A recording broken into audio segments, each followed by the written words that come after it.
जय श्री कृष्णा भाइयों और बहनों। आज इस वीडियो में मैं आपको माघ मास महत्तम के 11वें अध्याय की कथा सुनाती हूँ। शांताकारं भुजगशयनं पद्मनाभं सुरेशं विश्वाधारं गगनसदृशं मेघवर्णं शुभांगं लक्ष्मीकान्तं कमलनयनं योगभिर्ध्यानगम्यं वन्दे विष्णु भवभयहरं सर्वलोकैकनाथं। गोपाल कृष्ण भगवान की जय।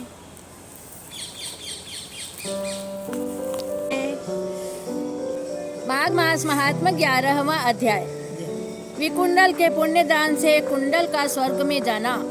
इस कथा में यह बताया गया है। तो विकुंडल और कुंडल दो भाई थे। तो जो विकुंडल ने पुण्य करा था उसके प्रभाव से उसका जो एक और भाई था कुंडल, उसको स्वर्ग में स्थान मिला। इस प्रकार के वचन सुनकर विकुंडल कहने लगा, सज्जनों के दर्शन पाप और तापों को हरने वाले बतलाए गए हैं, क्योंकि उनका काम सदा प्रिय वचन बोलना और दूसरों का उपकार करना है। हे मित्र, यद्यपि आपने उत्तम ज्ञान द्वारा मेरे संदेह का नाश किया है, तो कृपा करके कोई ऐसा उपाय बतलाइए कि जिससे मेरे बड़े भाई कुंडल को स्वर्ग की प्राप्ति हो जाए। हे राजन, विकुंडल के ये वाक्य सुनकर क्षण भर के लिए ध्यान धरने के बाद धर्मदूत कहने लगा, है वैश्यवर, यदि तुम अपने भाई का उद्धार चाहते हो तो तुमने अपने 8वें जन्म में जो पुण्य किए थे उसका दान अपने भाई को देना होगा। इनके मुख से ये वचन सुनकर आश्चर्य से चकित होता हुआ विकुंडल कहने लगा, हे मित्र, कृपा करके सबसे पहले यह तो बतलाइए कि 8 जन्म पूर्व में कौन था। उस जन्म में मैंने कौन सा पुण्य किया था और वह मुझसे कैसे बन पड़ा। इसका वृतांत सुनते ही मैं उसे तत्काल अपने भ्राता को दान में दे दूंगा। तब धर्मदूत बोला, है वैश्यवर, अब मैं आपके सामने आपके 8वें जन्म के संबंध में रखने वाले इतिहास का वर्णन करता हूँ। प्राचीन काल में पवित्र मधुवन में एक शाकली नाम के कवि रहा करते थे, जो बड़े तपस्वी एवं वेदाध्ययन में रत रहने वाले थे और उनका तेज प्रजापति के समान था। हे वैश्य, उनकी रेवती नामक पत्नी ने 9 ग्रहों के समान 9 पुत्र उत्पन्न किए।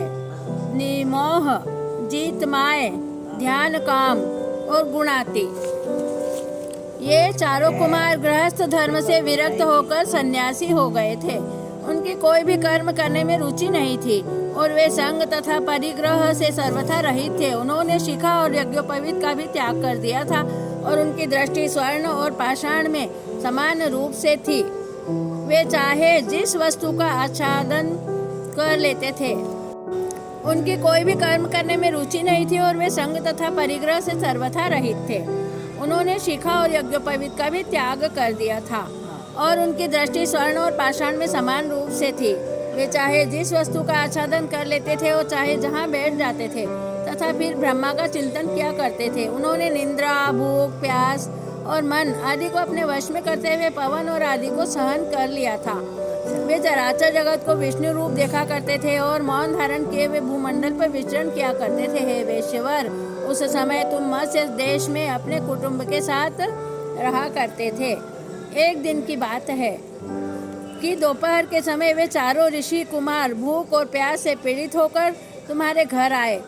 जो ही अपने घर के आंगन में तुमने उन्हें देखा तो नेत्रों में आंसू भरकर आदर सहित दंडवत करके मनोहर वाणी से इस तरह तुम कहने लगे कि हे भगवान, आज मेरा जन्म और जीवन सफल हो गया है कि मेरे घर आज ही विष्णु भगवान मेरे ऊपर प्रसन्न हुए हैं और आज ही मैं सनाथ हुआ हूँ। हे साक्षात परमात्मा स्वरूप, मैं मेरा घर तथा पत्नी, पुत्र व पिता, गोवें और शास्त्र, इन सब ही को आज धन्य है जो दैहिक, भौतिक व दैविक इन तीनों तरह के तापों को हटाने वाले चरणों के मुझे दर्शन हुए हैं।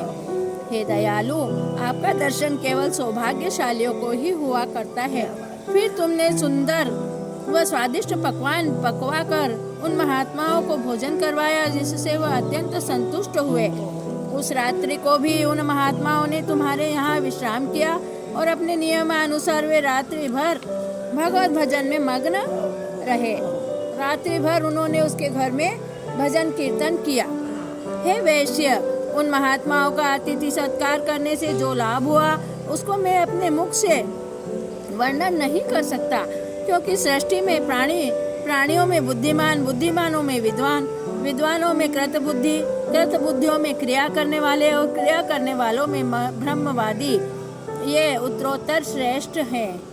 हे राजन, इस प्रकार देवदूत के वाक्यों को सुनकर वैश्यपुत्र विकुंडल ने अपना पुण्य अपने भ्राता कुंडल को देकर उसे स्वर्गलोक को भिजवा दिया। इस तरह विकुंडल ने अपने भाई का उद्धार किया। माघ मास महात्म 11वें अध्याय की कथा यहीं समाप्त होती है। अच्युतम केशवम राम नारायणम कृष्ण दामोदरम वासुदेवम भजे श्रीधरम माधवम गोपिका वल्लभम श्री जानकी नायकम श्री रामचंद्रम भजे गोपाल कृष्ण भगवान की जय।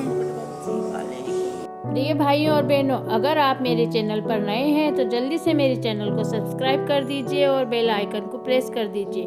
मेरे इस वीडियो को अधिक से अधिक शेयर कीजिए जिससे सभी इसका लाभ उठा सकें। जय श्री कृष्णा, धन्यवाद।